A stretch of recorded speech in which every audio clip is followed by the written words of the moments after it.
So today we're looking at how to represent linear patterns with expressions. Now, most of the work you're going to do for this learning target you'll be doing on the computer. However, when you get ready to take the test, you'll have a situation, a scenario just like this, and a table just like this that you'll need to be able to fill out for the test. So, it says you've been hired by the Patio Furniture Inc., and it gives you all of these questions. As soon as you see this, though, before you read through the entire problem, let's take a look at the table. We want to fill in the table, and the very first row here says quantity name. And I've tried to put some numbers in here just to say, hey, here's where you find this stuff every single time in these problems. So the quantity name for the first thing is always found after define a variable for, which means when I'm reading these word problems, I want to skip all of this stuff at the beginning for just a second, and I want to go down to the very last paragraph because I'm looking for the words define a variable for, and the thing I'm defining a variable for is the time worked. So I'm going to go back to my table, and what's going to go in this very first column heading is going to be the time worked, because that's what it said to define a variable for. And then it says for this column heading, it's always after the words write a rule for. So I go back and it says, and use this variable to write a rule for your earnings. So before I even read the rest of the problem, I define a rule for, it says the time worked, so I put that up there. Or sorry, I define a variable for the time worked, and then write a rule for your earnings. These are two column headings that you should never miss because you are going to be seeing these kinds of problems on Carnegie for the rest of the year. Always, always, always skip down here to this last paragraph. Look what follows for define a variable for. This is my first column heading. Write a rule for. This is my second column heading. That should be one of the easiest things for you to find because it's never going to change. Now, it says to define units for these. So 3 and 4 say what units are used to measure the quantity above, minutes, tons, days, people, etc. So how do we measure the time worked? Well, we can measure time in seconds, hours, minutes, days, weeks, years. There are all different kinds of ways to measure time. So I want to go back and look at how they are using time in here. And while they talk about this week, how much money you make in a week, if you look at this, it's actually telling me how much I'm being paid every hour. So my pay is going by the hour, and it says I'm working 22 hours.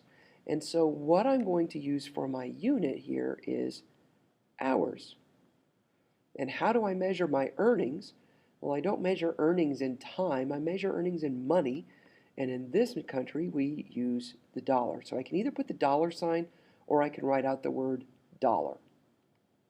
Then I go to my first question, and it says, if you were working 8 hours a day for a 5-day week during the summer, how much money would you make in a week? Well, my first column is how many hours I have worked. So I've worked 8 hours a day for a 5-day week, so I'm going to have to take 8 times 5 to find the total number of hours that I worked, and that's going to mean that I worked 40 hours in that week. And then I go back and it asks for my earnings. Well, here's where I need to go up to the original problem and see what sort of information they gave me. And it says you're being paid $8 an hour for the first 6 months. So I just worked 40 hours and I'm earning $8 an hour. So my second calculation is to take my 40 hours, multiply it by my $8 per hour, which is going to give me 320 to put in here. I don't need to label it dollars because my dollars, is already at the top of the column. Then I go to question 2. Suppose that you were sick for part of 1 week and could only work 22 hours. Now I don't have to calculate that. I just worked 22 hours. So how much money would I make for that week? All I need to do is put 22 in here. If I earn $8 an hour, well, I work 22 hours. I'm going to earn $8 for each of those. And so that's going to be $176. And then question 3 says during the school year you can work only 4 hours on any given day. How much would you make a day? Now, is that 4 hours for 5 days a week or 4 hours for 7 days? But it actually previously was talking about a 5-day week. So 4 hours a day for 5 days would mean that I'm working 20 hours. To find out how much money I would make, I'm going to take those 20 hours and multiply it by my $8 an hour, and that is going to give me $160. Now this last thing is your expression, and the 5 here says, what variable do you want to use for the quantity at the top of the column? So for my time worked, for my hours, what variable do I want to use? DMT. It doesn't like for you to use Y. So even if this was years, I would not use Y as my variable.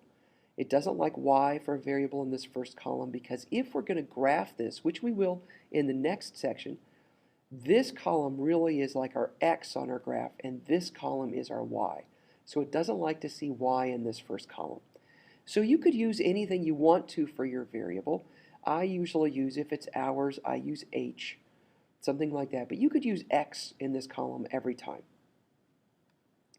And then my earnings says, what did you have to do to the number in this first column every time to get the next number? Well, every single time I took this first number and I multiplied it by 8. So my expression here is going to be 8H, because 8H is really the same thing as 8 times H. I just don't have to write it that way. Now, if you put 8 times H in here, it'll accept it. I just don't have to write it that way. Now, I'm done with this table. I do want to go over and show you how this actually looks on the computer. So, let's see if I can get this to pull up. Okay, here's the same thing. This is the example from this section on the computer. So it's going to kind of walk us through as we go. But the quantity name, again, for the quantity name, I always go down and I am looking for where it says define a variable for. So define a variable for the time worked. I'm going to type that in, the time worked. And then when I tab, the next thing always says, it comes after write a rule for. I'll write a rule for, and it's already highlighting it for me, your earnings. Now my unit, again, as I said in the previous notes, I look through here and it's talking about being paid for every hour. So my unit's going to be hours. My earnings is in dollars. Then I go to question 1, 8 hours a day for a 5-day week. That's when we took the 8 times 5 to get 40. If I'm getting $8 an hour, now on my paper, I took the $8 an hour times the 40 hours to get 320. In the computer, I can actually type in 8 times 40, and it'll calculate that 320 for me. So this time I was only able to work 22 hours. Well, I'd earn 22 times $8. Again, I can type that in, and it'll calculate it for me. 4 hours a day. Oh, see, and I made a mistake on the previous thing. How much would I make in a day? I went to how much I would make in a week, so I would have to go back and change that table in my notes. So 4 hours and $8 an hour is 32. So defining my variable, the first one is just my variable. I'm going to use H for hours. And then what I did with it every time, take 8 times that to get my expression. And then I'm going to be done with that table. Now, just to make sure that I do this right, I'm going to go back and I'm going to fix this table because I was in a hurry and I didn't, unfortunately, read the problem fully. Because it said I can only work 4 hours a day. How much would I make in a day? So that's only working 4 hours. 4 times 8 is going to be 32 for this part. So once you realize you've made a mistake like I did, you need to go back and fix your problem, fix your mistake so that it's now correct. Thank you.